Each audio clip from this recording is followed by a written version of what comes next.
We're gonna roll it. Yep. Nice. Let's do it. Okay, so it's sent now. 5K. What is the main reason you decided to work with us? Seemed like you guys had the best program to help me from all the other ones that I had calls before. What do you feel like was lacking in those calls? What were you missing? They had some good things, but they didn't have the whole Right. from zero to hero, you know. Right. I felt like you guys had more that, and then I think most of them were like some group call things.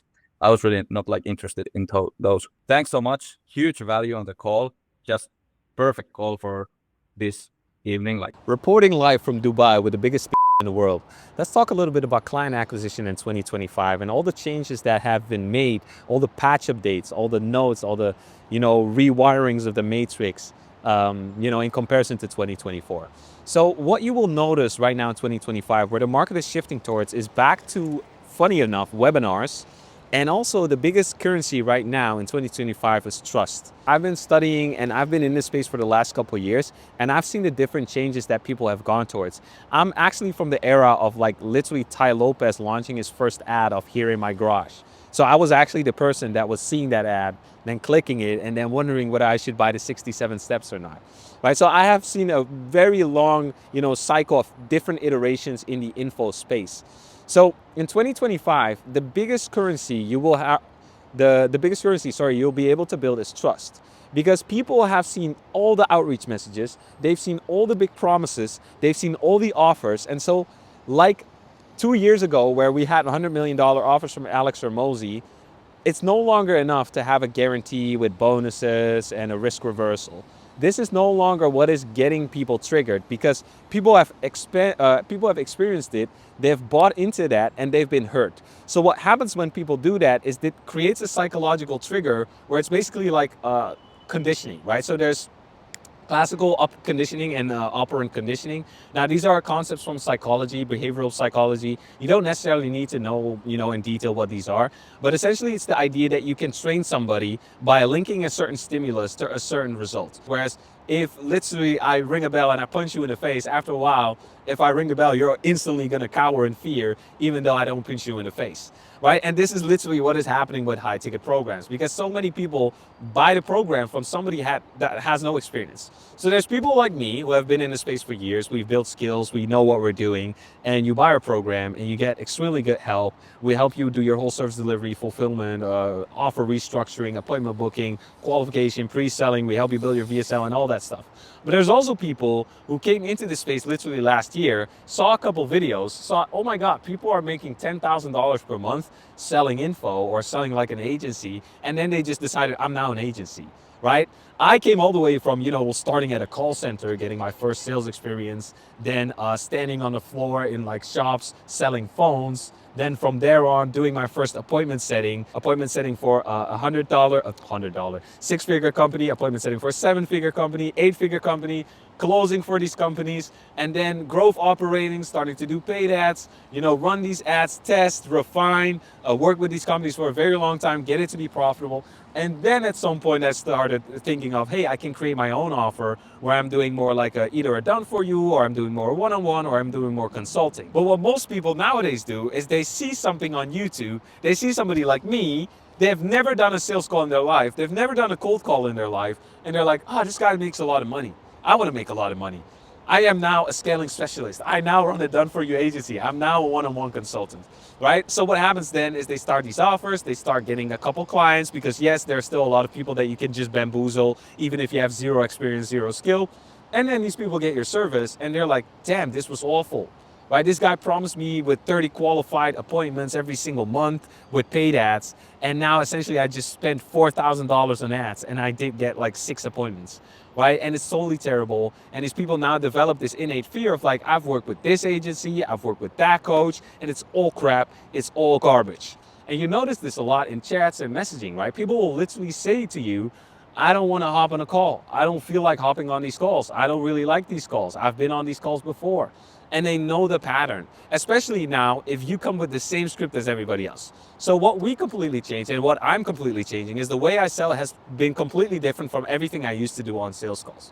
So it used to start with, hey, where you calling from? All right, so today I'm going to ask you a couple questions, see what your goals are, your problems, blah, blah, blah. And if at the end of it makes sense, makes sense. If it doesn't make sense, doesn't make sense, blah, blah, blah. Okay, so what's the reason you hopped on a call? If you do that, people go, oh, I've heard this before. They know exactly what's going on, right? So now what I tend to do is I start my call very casually, right? Because I just kind of position it as we're talking, and if I think I have something for you, then I'll tell you, right? And it's me just taking leadership of the call, first of all. Now, what's very important with these calls is we have a very good way of pre-selling and pre-qualifying. So when people hop on a call with us, instead of feeling like, oh my God, this guy is going to burn me, right? They're actually excited because they saw some value assets from us and they understand, okay, these people are the real deal. So this is super important, right? In 2025, you can no longer get on calls without having any process between booking the call and getting on the call. If this is currently your process, like, okay, I booked a call, now I'm waiting for the day and then, we hop on the call, you're doing it all wrong, right? Something needs to happen. Value assets need to be leveraged in between booking the call and getting on a call, so these people are able to build trust with you and be pre-sold before they even talk to you. Now again, let me see if this thing is still running. Yes, it's still running. So this is a completely different process from how it used to be I wouldn't say last year, but the year before that, right? Where it's like, oh, you can get on a call and you can close pretty easily if you just follow the script. That's literally what I used to do, like literally like word for word, da-da-da-da-da, da-da-da-da-da, $5,000 paid. Okay, awesome, next one, right? That's what I kind of used to do. But that doesn't no longer works because people adapt, right? And this is extremely important. There's so many people who get then into the trap of like, oh my God, but if it's flexible and I have to adapt with the market all the time, that means I cannot find the one magical system that's going to print me money from the day today until the day I die. This is just the way the world is, right?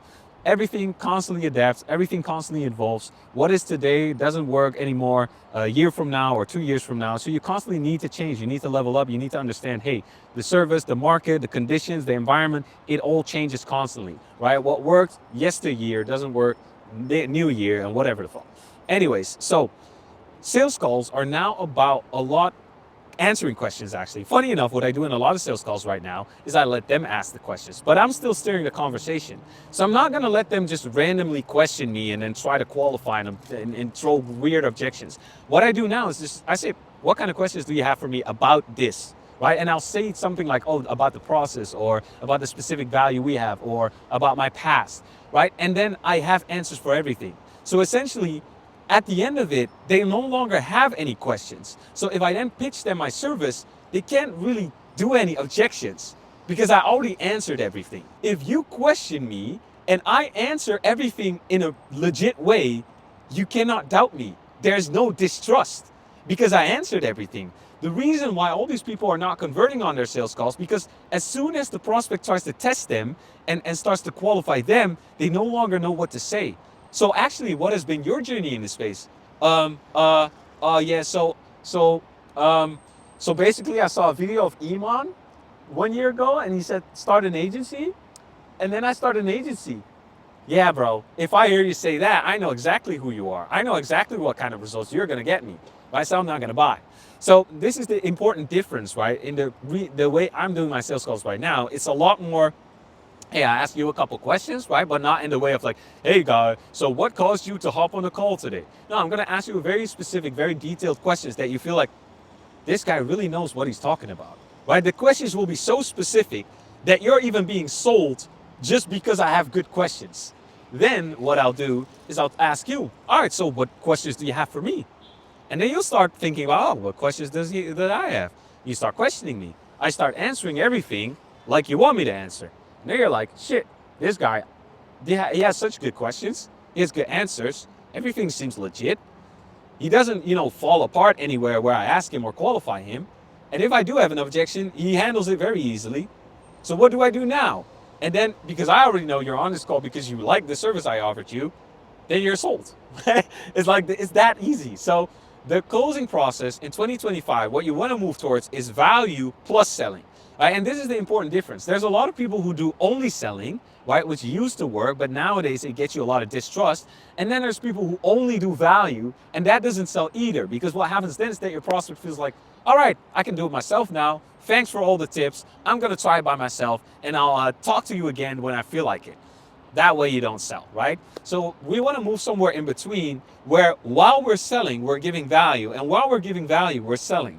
So that it's always positioned and framed in a way as, it's the best option for you to start to collaborate or take my program or buy my service, so it will get you further easier, right? So I will teach, right? You will walk away from the sales call knowing, oh my God, I learned a fuck ton, but also you will know, if I want to do this, I need to work with him. But actually you won't walk away from the sales call because you buy on the call, because you understand it. But what I'm saying is that while you're getting value, while you're feeling like, oh my God, I'm actually learning something, I'm actually getting value, you will also feel compelled to work with us. Because at the end of it, you will feel stupid. Like, getting the amount of value and doing it with the combined with the amount of persuasion, you understand, okay, this guy is so good that if I don't buy this, I'm a retard, I'm an idiot. Because then it's essentially me saying, I am better on myself than with this guy on my side, right? It's literally like, if you have me on your side and I tell you everything, so once you do something wrong, I'll tell you how to fix it. If you do something that you shouldn't be doing, I tell you that you shouldn't be doing that.